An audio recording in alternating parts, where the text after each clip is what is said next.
Hi everybody, my name is Jerry Wise, and this video is entitled 3 Fantasies That Keep You Enmeshed with Your Family of Origin.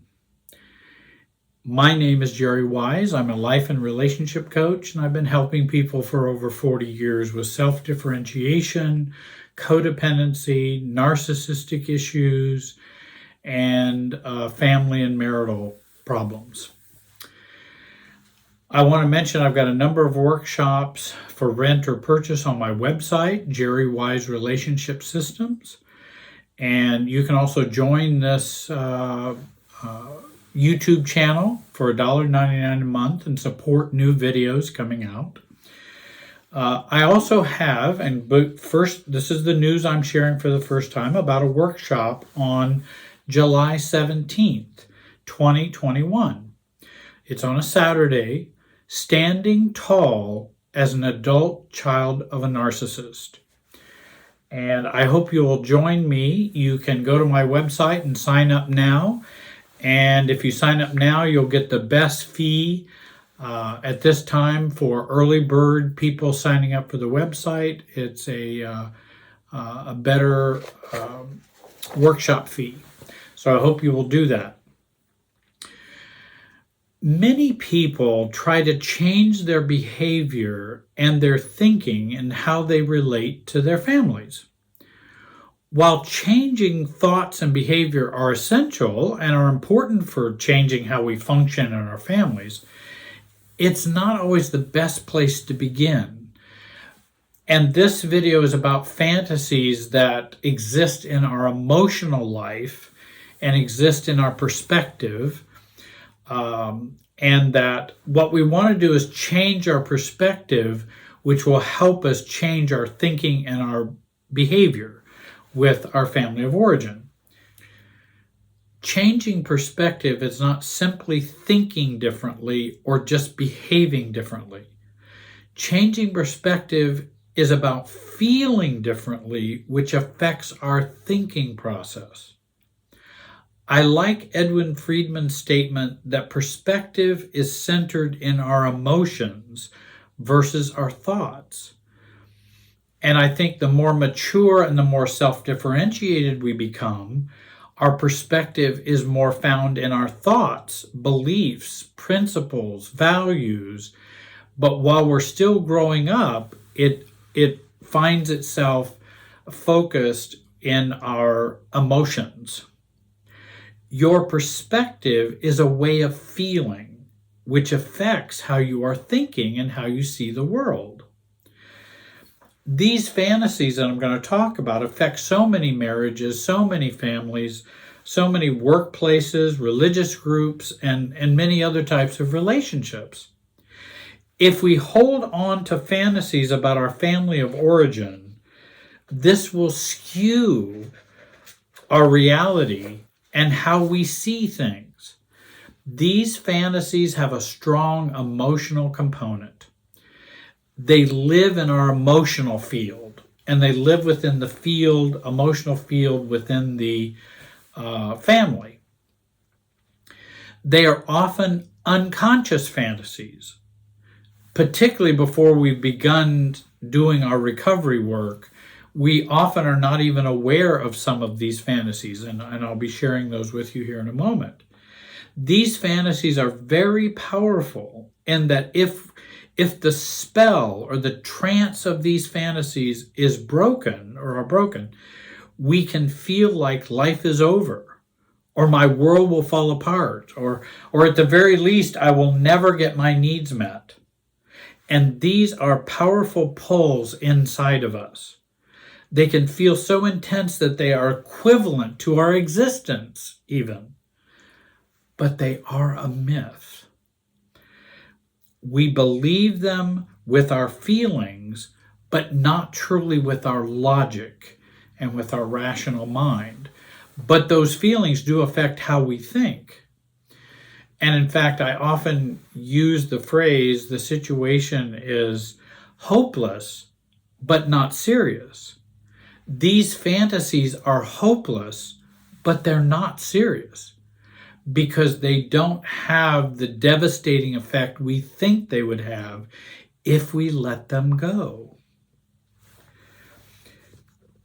If we really thought about these fantasies or these myths, we would probably laugh and say they're ridiculous. But we don't, because it's too scary, and often they're unconscious. So what are 3 of these fantasies? And of course there are more fantasies than these, but here are some three that I find very often.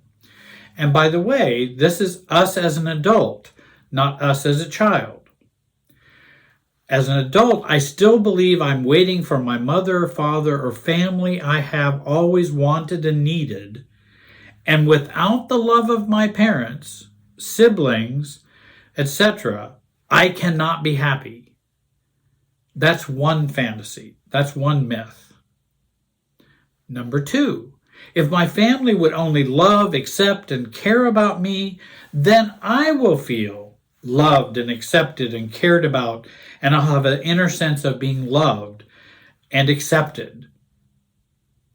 And so we wait for that to happen or try to make that happen. And then thirdly, if I can only fix, help, support, plead, complain enough, argue enough, worry about, obsess about them, my family, or do what they say they want me to do, then I will be able to change. And if I change for them, they will change for me. And those are ingrained in many of us. These are some of the common fantasies we have about our family of origin. Well, let's take the first fantasy. I'm waiting for my mother and father or family I've always wanted and needed. And I'm just trying to make that family show up and trying to make that family arrive. And without the love of my parents and siblings and family, I won't be able to be happy. Let me talk about Kevin and his self-absorbed dad. Kevin stays connected to his father, intensely connected, enmeshed with his father. He believes he can one day be happy if only his dad will love him unconditionally and accept him unconditionally. Kevin has spent decades and decades trying to get his dad's approval, love, acceptance around his career, his relationships, his politics, his religion, everything about life. If only I will agree with Dad, he will love and accept me. If only I do what he wants me to do, then he will pat me on the head and love me and embrace me as another adult. If only I get the job Dad thinks I should have, he would be proud of me. And I would then feel good or fulfilled inside. But if I someday achieve Dad's approval, then he will stop being controlling and become loving.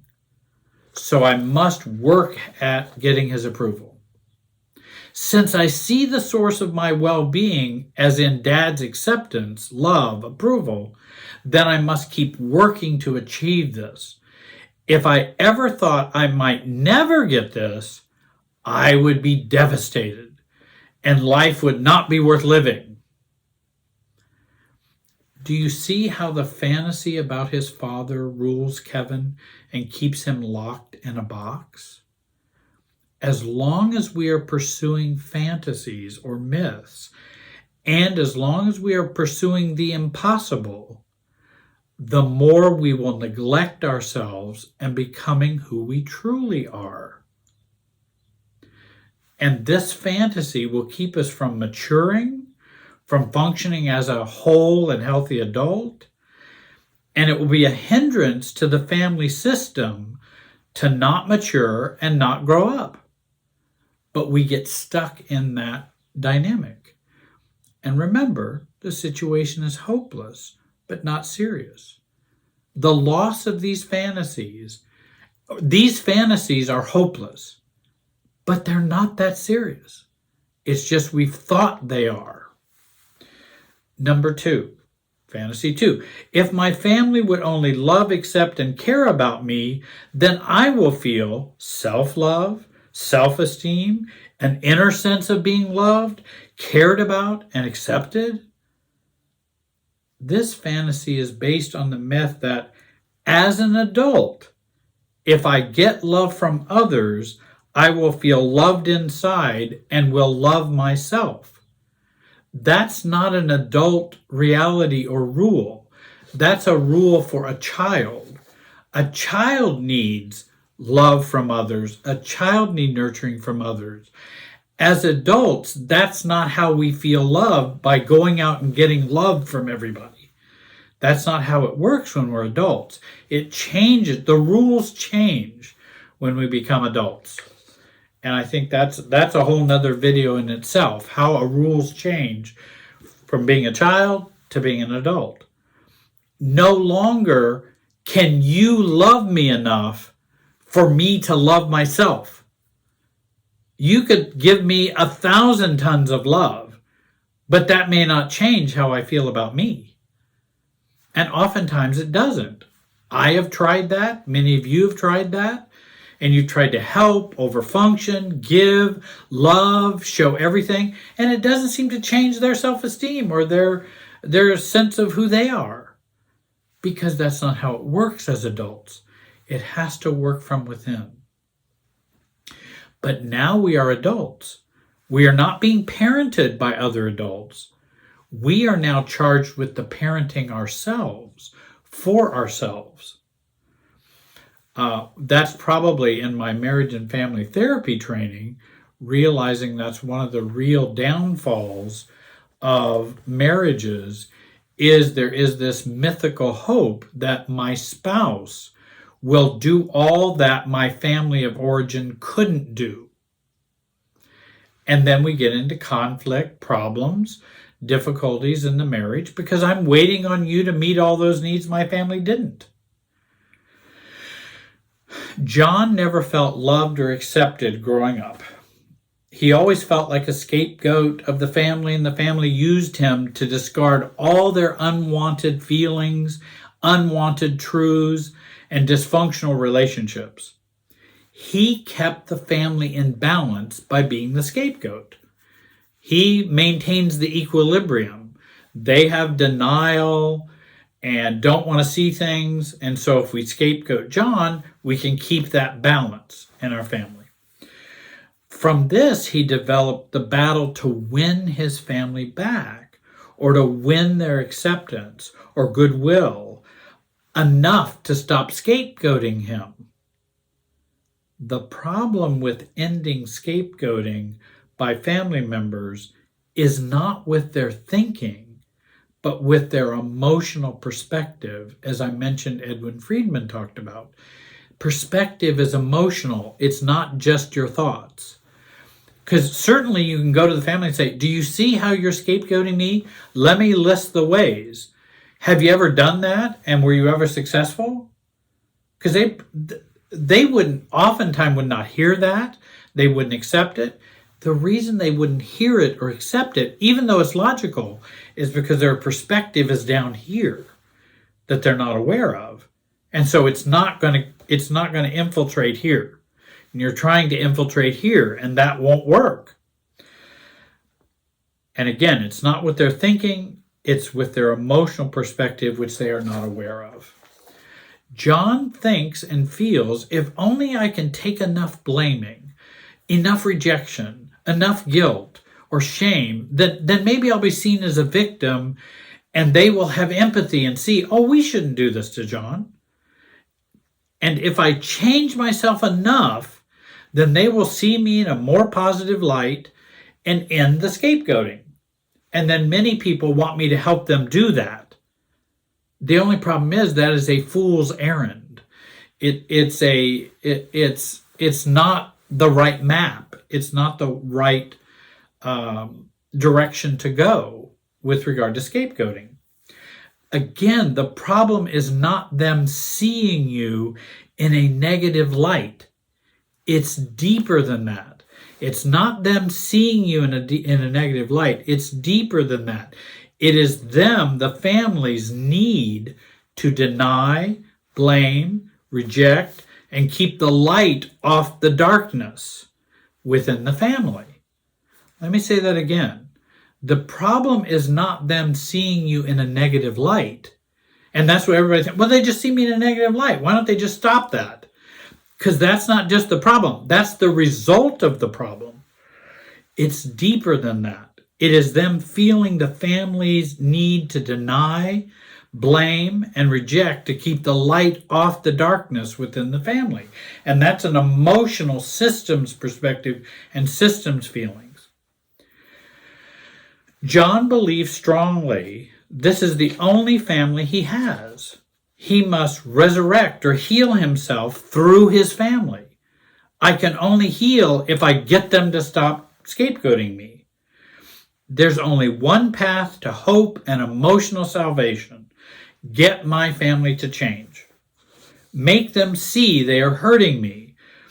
Make them see they are being unfair and uncaring, and prove to them that I am not who they think I am. And oftentimes, we're not even sure how we think about ourselves. And many times we believe about ourselves what our family believes about us. And again, it's not about these things. It's much deeper. It's not about convincing, and will never be about convincing. They will need to have a perspective change, which will only happen on a deeper emotional level. And I've helped people to work towards getting out of the way of them having that deeper emotional level. Because if we keep playing into the myth and playing into the fantasy, it enables them to keep their perspective as it is. I have had people ask me to try to convince their parents to stop scapegoating them, or to convince a mother-in-law that her son should not be the focus of her criticism and rejection. You can see the difficulty with that. It's not about convincing. We need to function differently. That will be the convincing. We need to stop playing our role. We need to stop functioning in that way within the family. And that's a whole nother video that we can talk about. But John feels stuck. He feels he must accept the situation and just keep trying and trying and trying, because he feels there's no other choice. There's no other perspective. And John's fantasy and myth and belief brings me to the third fantasy. If only I can fix, help, support, plead, complain, argue, worry about, obsess about them, or do what they say, then I will eventually be able to change. And if I change for them, they will change for me. And that's a myth and fantasy. And it's wasted time and energy to head that direction. Susie has a mother who is always needy. Her dad was a distant, traditional 50s father who drank too much, cool, unfeeling, hard worker, and had an allergy to feelings and intimacy. And I mentioned this to a client today when I said, if the family was about non-feelings, then everything is about feelings. And we don't want everything to be about feelings. But if you have non-feeling family, then everything is about feelings. And the father showed his love by providing. Susie and her mother were always attached emotionally because mom wasn't happy in the marriage. Now Susie is an adult, but can't do anything without worrying about her mother's emotional life, her mother's stability, health, happiness, even to the point of it interfering in her own marriage with Bob. The myth she believes is that her mother is helpless and will always need someone, i.e., Susie, to help her be happy and to not sink down into unhappiness. Susie believes she is her mother's rock. Susie feels like the strong one and lone self to mom, and this all seems very normal for her, and that's the way things are, she believes. And again, that's her emotional perspective. Logically, it's rather crazy, but emotionally, it makes total sense.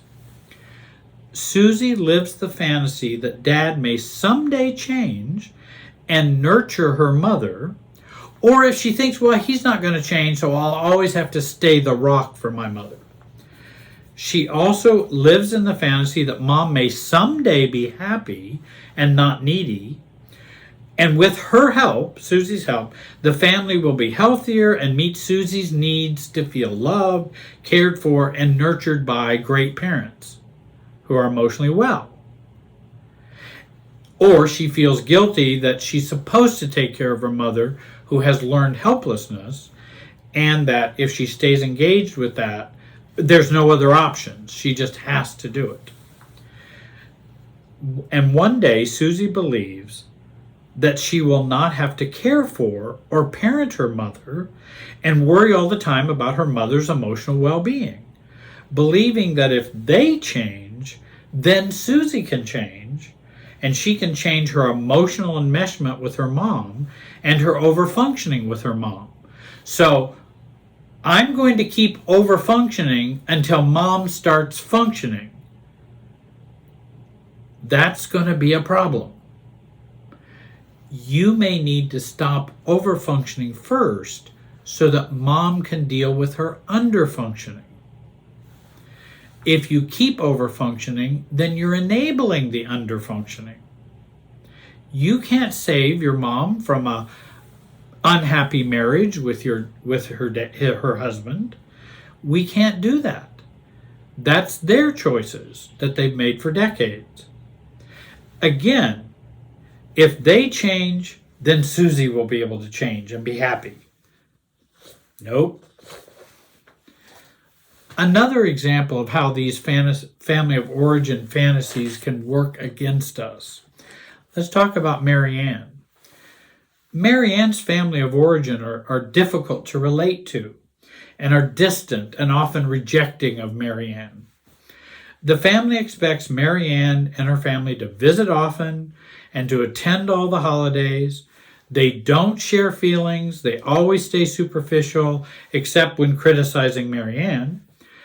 They want Marianne to not rock the boat of the family's rigid stability. She's never to talk about Dad's drinking or his behavior when he's drunk. Ignore issues and be loyal to the family and never disagree with Mom or Dad.